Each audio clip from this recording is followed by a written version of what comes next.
Hey dudes, welcome back to my channel. Salamat 2020. Again, click the subscribe button and hit the bell for notifications para ma-update kayo kung meron tayong uploaded math tutorial lesson. For today's presentation on statistics and probability about constructing probability distributions, in this lesson you will learn how to construct a probability distributions of a discrete random variable. We will also answer the questions like here: what are the requirements or properties of a probability distribution? How do you make a probability distribution histogram, and what do histograms tells us?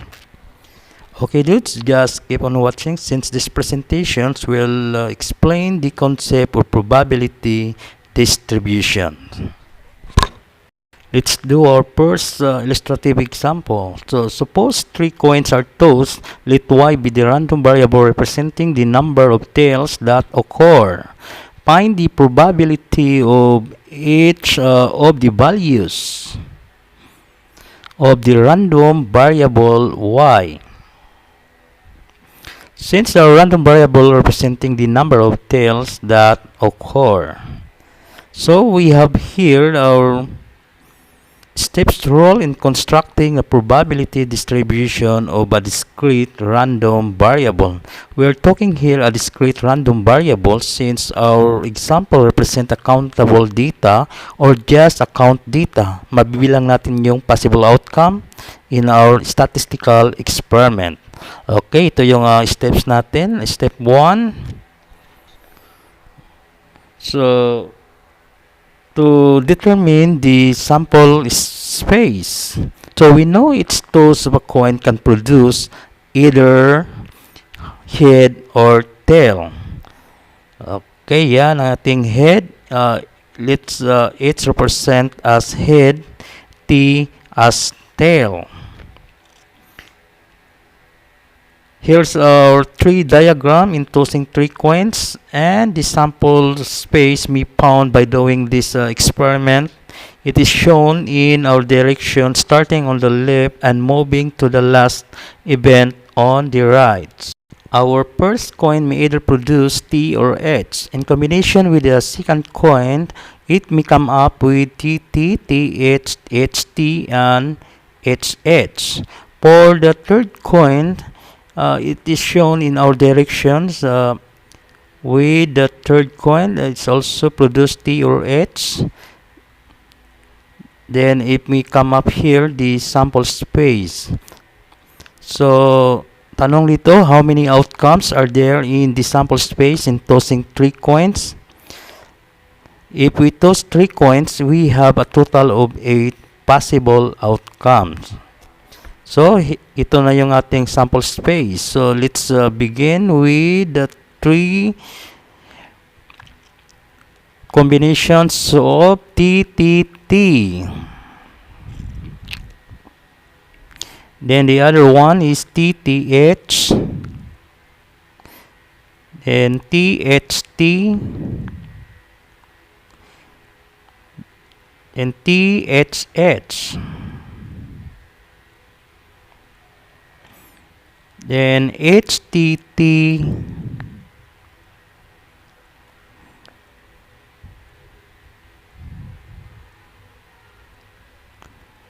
then HTH,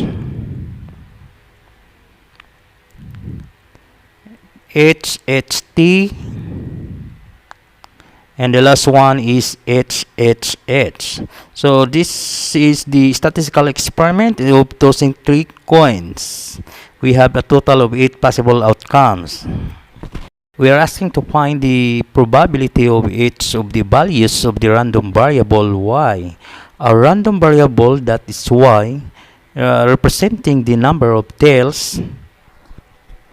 Ito na yung ating sample space after doing the statistical experiment. So we have 8 possible outcomes. So our step number 2 to count the number of tails in each outcome in the sample space. Bilangin natin ang number of tails sa bawat outcomes ng ating sample space. So, ito yung ating tabular form. So, list down the possible outcomes. There are 8 sample space or the set of the possible outcomes. Then, the value is random variable y that is representing the number of tails.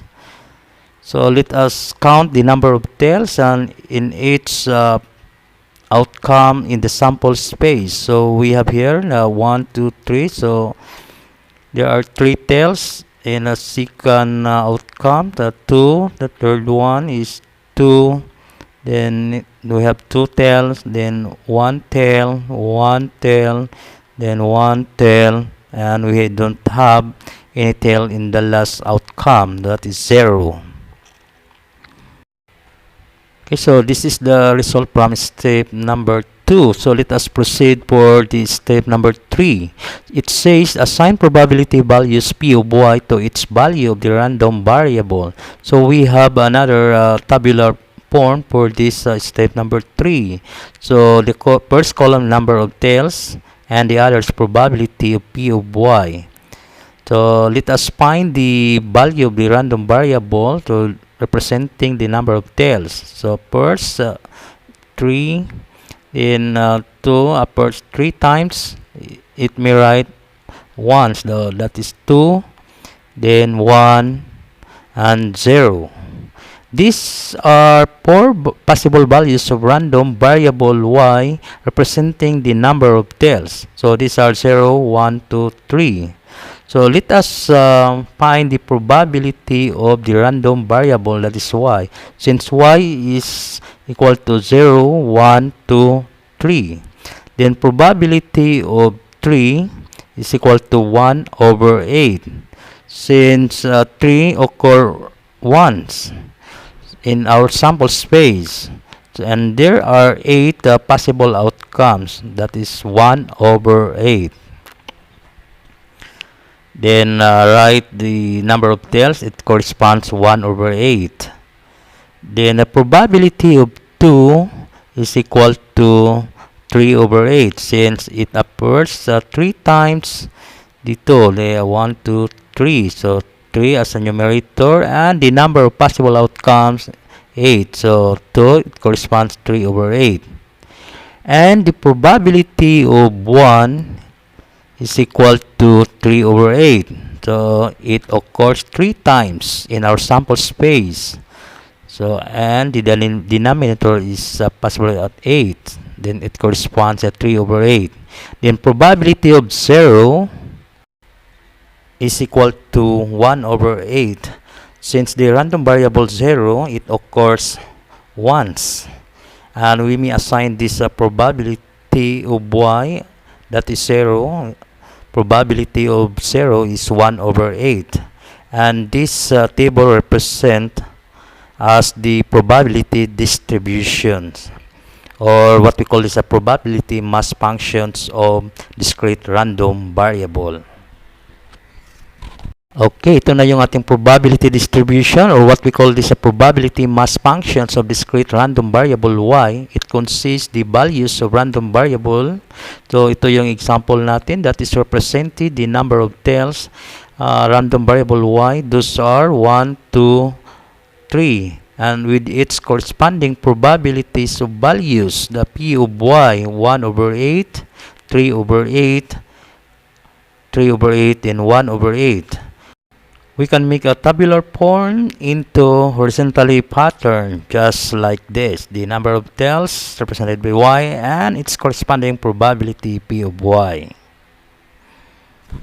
With these results of the probability distributions after the statistical experiment of tossing 3 coins, so what do you notice about the probability of its value of the random variable? So we have here the properties of the probability distributions in order to define what is probability distributions.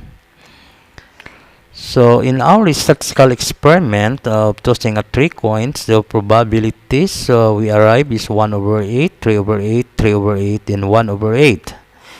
And the probability is given in this symbol, so 0 less than or equal to p of y less than or equal to 1.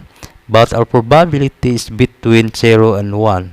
So it's satisfied with our probability distributions property. Then the second property is a summation of p of y is equal to 1. Okay, you get the sum of all the probabilities value. So we get 8 over 8, that is equal to 1. That is the summation. So p of y, the probability of y is equal to 1. We may now proceed to the histogram for the probability distribution. And how do you make a probability distribution histogram? Remember that a histogram is a bar graph. To construct a histogram for a probability distribution, follow these steps. Okay, number one, plot the values of the random variable along the horizontal axis. So the values of random variables, so these are 0, 1, 2, and 3. And it is represented by the number of tails, random variable y. And the values of random variable is partitioned as the center of the bar graph. Okay, for number 2, then plot the probabilities along the vertical axis. The probabilities of random variable y, denoted as p of y, given the number line along the vertical axis with the interval of 0.06. Then we have to convert the probabilities. 1 over 8 is equal to 0.13, and 3 over 8 is 0.38. So, to visualize the point easily, connect the points of the values of the random variable with 1 over 8, then shade the region of the values of random variable, that is 0.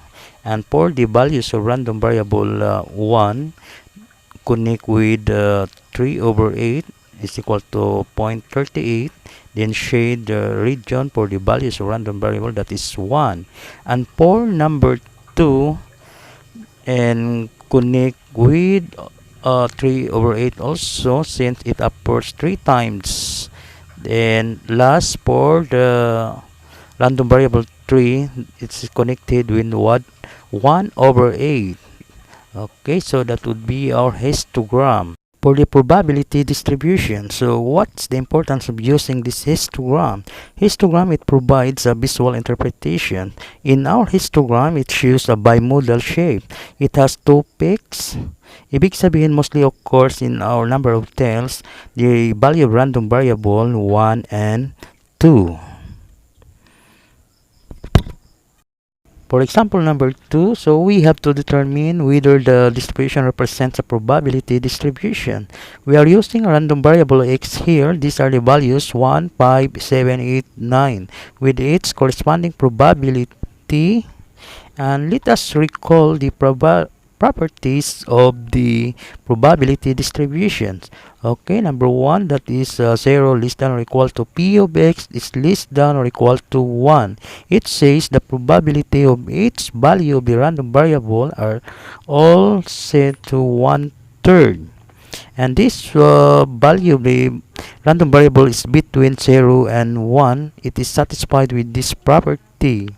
Okay, for number 2, if we get the sum of all the values of the probability, this is equal to 5 over 3 is equal to 1 over 1 and 2/3. This is not equal to 1, so this could not represent a probability distribution. For example number 2, so the probability of its value of the random variable are all between 0 and 1, and it is satisfied with this property. Let us check for the summations of the probability. It must be equal to 1. But 1/3 can be written into a form of similar fractions, 2 over 6. Then we can sum up all the probabilities. 1 over 6 plus 1 over 6 plus 2 over 6 plus 1 over 6 plus 1 over 6, that is 6 over 6 equal to 1. That is probability distribution. Number 3, so these are the values of the random variable, so with its corresponding probability, p of 1, p of 2, p of 3, P of 4. And this is also our tabular form, so given the values random variable, and that is P of 1, then P of 2, P of 3, then P of 4 with its corresponding probability given below. So let us check with our properties. So all the numbers given the probabilities are between 0 and 1. Then if we get the sum of all the numbers, yan, 0.15 plus 0.27 plus 0.29 plus 0.29, that is 1. So probability distribution. Then number 4, the probabilities that a surgeon operates on 3, 4, 5, 6, or 7 patients in any one day are 0.15, 0.20, 0.25, 0.20, and 0.20 respectively. So this is a tabular form. These are the values of the random variable 3, 4, 5, 6, 7, and its corresponding probability. Yan, 0.15, 0.20, 0.25, 0.20, 0.20. So if we get the sum, that is 1.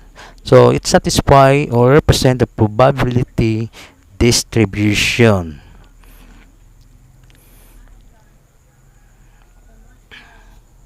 I have here the prepared activity. We have A and B and C with its tabular table, the number of copies x with its probability of p of x, then given questions here in 1 and 2. Please do our activity for you to practice what have you learned from our topic probability distribution. Okay dudes, thanks for listening and make this channel as your home of learning. Thanks for watching and God bless us all.